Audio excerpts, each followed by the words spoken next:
बिस्मिल्लाहिर्रहमानिर्रहीम।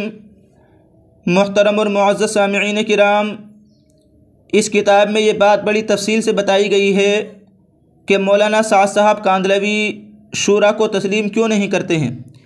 इस वक्त जो आलमी शूरा है, जिसको मरकज़ निज़ामुद्दीन के बाज़ अफराद ने और पाकिस्तान रायवंड के अफराद ने तश्कील दिया है, मौलाना साद साहब इस शूरा को क्यों तस्लीम नहीं करते हैं और वह ख़ुद तने तनहा अमीर क्यों बन गए हैं। तो इसके बारे में कहते हैं, हज़रत जी मौलाना साद साहब कांदलवी दामत बरकातुहुम को तबलीग के बड़े अकाबिर हज़रात ने तबलीगी जमात का अमीर बनाया था, जिनमें मुहतरम हाजी अब्दुल वहाब साहब रहमतुल्लाहि अलैह भी शामिल थे। तकरीबन 20 बरस कबल हज़रत मौलाना इनामुल हसन साहब रहमतुल्लाहि अलैह ने अपने इंतकाल से कबल पूरी दुनिया के अकाबिरीन तबलीग में से चुनकर एक शूरा की जमात बनाई थी, जिनको अहलुल हल्ल वल अक़्द कहा जाता है। और इस जमात के अफराद ये हैं: नंबर 1 हज़रत अक़दस मौलाना सईद अहमद ख़ान साहब रहमतुल्लाहि अलैह।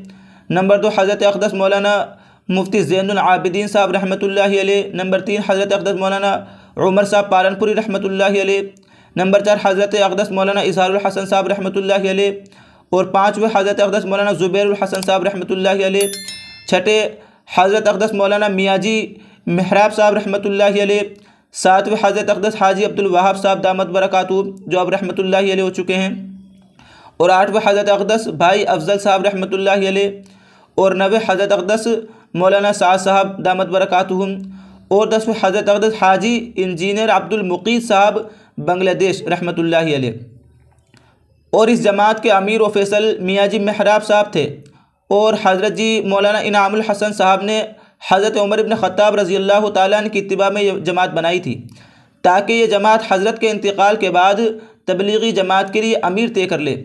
चुनांचे ये जमात हज़रत के विसाल के बाद मरकज़ निज़ामुद्दीन में जमा हुई और मुसलसल 3 दिन के मशवरे के बाद कुछ मजबूरियों और मसलिहतों की वजह से एक अमीर तय करने की बजाय 3 अमीर तय किए, जिनके नाम ये हैं: हज़रत मौलाना इज़हारुल हसन साहब रहमतुल्लाहि अलैह और हज़रत मौलाना ज़ुबैरुल हसन साहब रहमतुल्लाहि अलैह और हज़रत मौलाना साद साहब दामत बरकातुहू। अगरचे इस फ़ैसले से बाज़ अहले इल्म राज़ी नहीं थे, जैसे हज़रत अक़दस मौलाना मुफ्ती आशिक़ इलाही बुलंदशहरी सुम्मा मुहाजिर मदनी रहमतुल्लाहि अलैह। ये फरमाते थे कि अमीर तो एक ही होना चाहिए। ये मज़कूरा हज़रात बारी बारी अमीर और फैसल हुआ करते थे। चंद माह बाद हज़रत मौलाना इज़हारुल हसन साहब का इंतकाल हो गया। इसके बाद बाकी 2 हज़रात बारी बारी अमीर और फैसल बनते थे। दोबारा वो जमात दोनों के साथ तीसरे फ़र्द के इजाफ़े के लिए जमा नहीं हुई।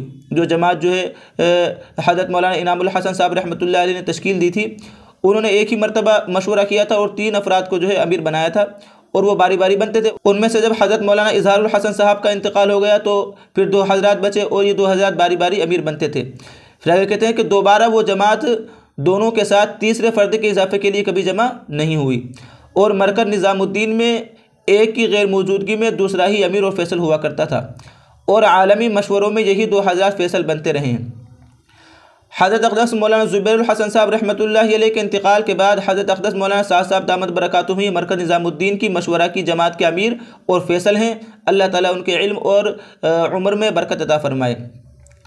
अब अल्हम्दुलिल्लाह मामला असल की तरफ लौटाया। चुनांचे आप अलैहिस्सलातु वस्सलाम का इरशाद है, इज़ा कानू सलासतन फ़ी सफ़रिन फ़ल युअम्मिरु अहदहुम। ये हदीस सही है। उलमाए किराम ने इस हदीस की तशरीह में फ़रमाया है कि यह बात मशरू की गई है कि जब 3 आदमी सहरा यानी जंगल में हों या सफ़र में हों तो कि उन तीनों का एक अमीर होना चाहिए। तो बदरजे उला 3 आदमियों से ज़्यादा की जमात जो बस्तियों और शहरों में हैं, आपस के जुल्म को दफ़ा करने के लिए और मुसलमानों के उमूर को अंजाम देने के लिए मुसलमानों का एक अमीर होना चाहिए, मुसलमानों की इज्तिमाइयत और इत्तिफाक़ियत को बाकी रखने के लिए। और इस सही इरशाद नबवी में इस बात की दलील है कि मुसलमानों को अपने लिए एक ज़िम्मेदार का मुंतखब करना वाजिब है और एक अमीर के होते हुए कोई दूसरा अमीर बनना चाहता है तो रसूलुल्लाह सल्लल्लाहु अलैहि वसल्लम ने उसके बारे में बहुत सख्त अल्फाज फरमाए हैं। अहादीस मुबारका को देखने से मालूम होगा। हज़रत अक़दस मौलाना सईद अहमद ख़ान साहब रहमतुल्लाहि अलैह अक्सर फरमाया करते थे कि अफसोस हम अपना एक अमीर तय नहीं कर सके। हज़रत जी मौलाना इनामुल हसन साहब रहमतुल्लाहि अलैह से हज़रत मुफ्ती ज़ैनुल आबिदीन साहब रहमतुल्लाहि अलैह ने फरमाया था रायवंड में, जब हर जगह से शूरा वालों के आपस में झगड़े की खबर आने लगी, हज़रत ने फरमाया था कि मुझे शूरा बनाने में खैर नहीं नज़र आ रही है।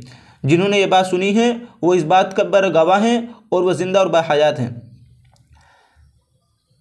असलाफ़ तबलीग के फ़ैसले को मनसूख करने का हक़ खलफ़ को नहीं है, और वो अकाबरीन तबलीग की जमात जिनको हज़रत जी मौलाना इनाम अबुल हसन साहब रहमतुल्लाह अलैह ने मुंतखब किया था, तो वो अपनी ज़िंदगी में एक ही मरतबा जमा हुए थे मरकज़ निज़ामुद्दीन में, और सिर्फ़ वही काम अंजाम दिया और दोबारा किसी काम के लिए सारी जमात जमा नहीं हुई, बल्कि अपने ज़िम्मेदारों के ताबे होकर दुनिया से चली गई। इस बात से मालूम हुआ कि हज़रत जी मौलाना इनाम अबुल हसन साहब रहमतुल्लाह अलैह की बनाई हुई आलमी शूरा सिर्फ़ अमीर मुंतखब करने के लिए थी, जिस तरह से हज़रत उमर रज़ी अल्लाह तआला अन्हु की बनाई हुई शूरा अमीर मुंतखब करने के बाद अपने अमीर के ताबे हो गई थी और कोई काम अंजाम नहीं दिया था। और इस्लाम में मुतअद्दिद अमीरों की शूरा के नाम से जमात बनाना जो बारी बारी अमीर बनते रहे हरगिज़ जायज़ नहीं।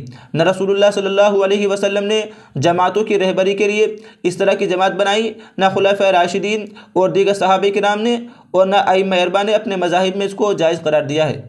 और इस तरीक़े के जवाज़ की कोई दलील कुरान करीम और अहादीस मुताहरा और खुलाफाए राशिदीन और दीगर सहाबा किराम और ताबईन और तबे ताबईन और अइम्मा अरबा में और कुरून सलासा मुफज्जला में वारिद नहीं है। रसूलुल्लाह सल्लल्लाहु अलैहि वसल्लम का इरशाद है, ऊसीकुम बितक़वल्लाह वस्समई वत्ताअ व इन कान अब्दन हबशिय्यन फ़इन्नहु मन यईशु मिनकुम बअदी फ़सयरा इख्तिलाफ़न कसीरन फ़अलैकुम बिसुन्नती व सुन्नतिल खुलफ़ाइर राशिदीन अल महदीयीन मिन बअदी अज़्ज़ू अलैहा बिन्नवाजिज़ व इय्याकुम व मुहदसातिल उमूर फ़इन्न कुल्ल मुहदसतिन बिदअ व कुल्ल बिदअतिन ज़लाला। रवाहु अबू दाऊद और सही नसाई की रिवायत में है, वकुल्ल ज़लालतिन फिन्नार।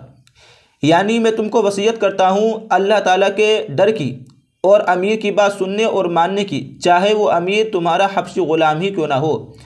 और जो मेरे बाद तुम में से जिएगा वो बहुत से इख्तिलाफ़ात देखेगा, बस तुम मेरी सुन्नत और मेरे बाद खुलफ़ाए राशिदीन जो हिदायत के राह दिखलाने वाले हैं उनकी सुन्नत की पैरवी करो और उसको मजबूती के साथ लाजिम पकड़ लो।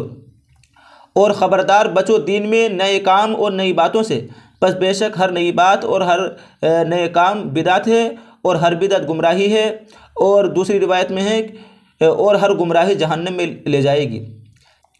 इस हदीस से यह बात साबित होती है कि अमीर एक ही होना चाहिए, क्योंकि लफ्ज़ अब्द मुफरद है और अमीर की इताअत करना वाजिब है, चाहे वो कितना ही ना अहल और नालायक और चाहे ज़बरदस्ती ही क्यों नामीर बन गया हो। अल्हम्दुलिल्लाह हज़रत मौलाना साद साहब दामद बरकातुहुम अपने असलाफ़ मौलाना इलियास साहब और हज़रत मौलाना यूसुफ़ साहब और इनामुल हसन साहब रहमहुमुल्लाह के नहज पर 20 बरस से अपने फ़राइज़ अंजाम दे रहे हैं। अगरचे अमीर को बाज़ मसलियतों की वजह से तरतीब में तब्दीली करने का हक़ है, क्योंकि शरीयत के अहकाम और फतवे बाज़ दफ़ा हालात के ज़माने के तग़य्युर से बदल जाते हैं। हज़रत उमर रज़ी अल्लाह तआला ने अपने ज़माने खिलाफत में बहुत सी तब्दीली लेकर आए और बहुत से उमूर का इजाफ़ा किया जो सिद्दीक़ अकबर रज़ी अल्लाह तआला के ज़माने में नहीं थे। सारे सहाबाए किराम रिज़वानुल्लाह तआला अलैहिम अजमईन ने कबूल किया, किसी ने भी आप पर एतराज़ नहीं किया। चुनांचे तलाक़ के मसले में तब्दीली आई, ज़कात और आताया और तरावी वग़ैरह के मसाइल में, और बहुत से दवावीन का ईजाद किया। चुनांचे दव्वन उमर इब्न ख़त्ताब रज़ी अल्लाह तआला दीवान अल-जुंद वल आता, यानी सरकारी महकमों के जो है उन्होंने दीवान ईजाद किए। सारी उम्मत ने इजमाई तौर पर कबूल किया और हज़रत उमर रज़ी अल्लाह तआला ने अपने दौर खिलाफत में उस चीज़ की उम्मत को इजाज़त दी जिस चीज़ से हज़रत उमर रज़ी अल्लाह तआला मना फरमाते थे। चुनांचे आपने ग़ज़वतुल बहर यानी समंदरी जंग की इजाज़त मरहमत फरमाई। आपकी इजाज़त देने के बाद जज़ीरे क़ब्रस फ़तह हुआ। हज़रत जी मौलाना इनामुल हसन साहब रहमतुल्लाह अलैह के ज़माने में बहुत तब्दीली आई जो गुज़िश्ता 2 ज़मानों में नहीं थी। 40 से ज़्यादा बाद हज़रात ने शुमार की हैं। उनमें मस्जिदवार 5 काम और फ़ज़ाइल दुरूद शरीफ को इज्तिमाई तालीम से खारिज किया गया। किताब का नाम तबलीगी निसाब ख़त्म करवा कर फ़ज़ाइल आमाल रखा गया वग़ैरह वग़ैरह। हज़रत जी मौलाना साहब दामद बरकातुहुम का नसब, तो ये तो इन्होंने बताया है कि मौलाना साहब किस तरीक़े से अमीर बने हैं और किस तरीक़े से उनको अमीर होना चाहिए, ये उन्होंने यहाँ पर तफसील से लिखा है। अगरचे मुझे या इसी तरीक़े से दूसरे बाज़ हज़रात को इनसे इख्तिलाफ़ हो सकता है, लेकिन ये बताना मकसद है इसके ज़रिए से कि मौलाना साहब जो अमीर बने हैं और वो जो है शूरा को नहीं मानते, वो क्यों नहीं मानते, उनके दलाइल क्या हैं और क्या वजूहात है, उनको बयान करने के लिए इसमें जो है बताया गया है। हाँ, बहुत से लोगों को इससे इख्तिलाफ़ हो सकता है, वो अलग बात है। आगे मौलाना साहब का तारुफ़ कराया गया है। कि हज़रत जी मौलाना साहब दामद बरकातुहुम का नसब मुबारक मोहम्मद साद इब्न मौलाना मोहम्मद हारून इब्न मौलाना हज़रत जी मोहम्मद यूसुफ़ इब्न मौलाना हज़रत जी मोहम्मद इलियास, और इनका सिलसिला नसब सैयदना अबू बकर सिद्दीक़ रज़ी अल्लाह तआला से मिलता है और इनका शजर नसब महफूज है। आपकी पैदाइश मुहर्रमुल हराम सन 1385 हिजरी में हुई। आपकी बिस्मिल्लाह आपके वालिद ने हज़रत मौलाना सैयद अबुल हसन अली मियाँ नदवी रहमतुल्लाहि अलैह से रियाजुल जन्ना में करवाई।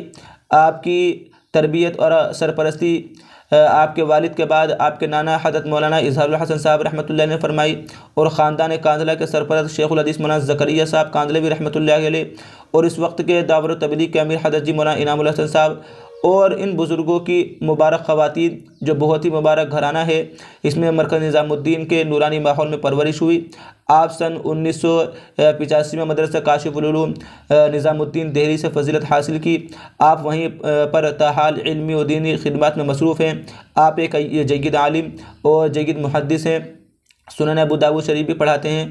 रोज़ाना हयात सहाबा की किताब जो अहादीस शरीफ़ा का मजमू है उसका दर्स मरकज़ निज़ामुद्दीन में देते हैं। इस दर्स में उलमा इकराम का एक बड़ा मजमा शरीक होता है, खुसूसन इस ज़माने के बड़े आलिम हज़रत मौलाना मोहम्मद इलियास साहब बाराबंकी दामद बरकातुहुम जो बड़ी किताबों के शारे हैं, जैसे हयातुस सहाबा, रियाजुस सालिहीन और अबाब मुंतखबा वगैरह, हज़रत जी के सामने कुर्सी पर बैठकर रोज़ाना बिला नागा दर्स सुनते हैं। तो इसके बारे में जो है यहाँ आगे मौलाना साहब को तारुफ़ कराया है। तो इसमें जो ऊपर बात बताई गई है तफसील से वो यही है कि मौलाना साहब ने जो है शूरा को क्यों नहीं माना, शूरा को क्यों तस्लीम नहीं किया, और उन्होंने जो है अपने आप को अमीर क्यों कह दिया या अपने आप को अमीर क्यों कहते हैं। ये किताब मेरे पास मौजूद हैं। जिन हजरात को इस किताब को पढ़ना हो, इससे इस्तिफ़ादा करना हो, इन दलाइल को देखना हो, इन बातों को पढ़ना हो, तो वो इस वीडियो के डिस्क्रिप्शन में जाएं, वहाँ व्हाट्सएप की लिंक है। व्हाट्सएप की लिंक पर क्लिक करके व्हाट्सएप के ज़रिए रब्ता करके मुझसे ये किताब हासिल कर सकते हैं। हाँ, ये बात है कि इन बातों से लोगों को इख्तिलाफ़ हो सकता है, मुझे भी इख्तिलाफ़ है, लेकिन ये बात यहाँ इसलिए बताई गई है कि जो मौलाना साहब अपने आप को अमीर कहते हैं और उनकी दलाइल क्या हैं, उनकी वजूहत क्या हैं। आगे बढ़ने से पहले आपसे दरख्वास्त है कि चैनल को सब्सक्राइब करें और बेल के निशान को दबा दें।